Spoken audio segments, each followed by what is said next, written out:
Hey guys, how's it going? How to enable stars on Facebook Reels. So first of all, what you need to do, you need to go ahead and click your profile icon at the bottom right. Okay. And then what you're going to do, you're going to see the professional dashboard from here, right? So let me close this window, reopen it again. Okay. Because I just switched my account to a professional account. So I'm going to click the profile or the menu at the bottom right and then click the professional dashboard. Okay, if I'm here, what I'm gonna do, I'm gonna scroll a little bit down to find the monetization option. You're gonna be able to find stars.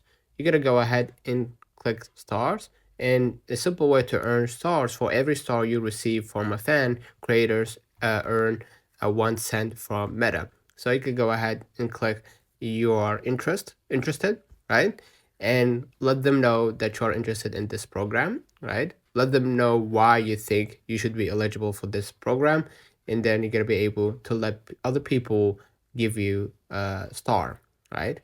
So let me know in the comments if this video helped you. Do not forget to like and subscribe. Thank you for watching.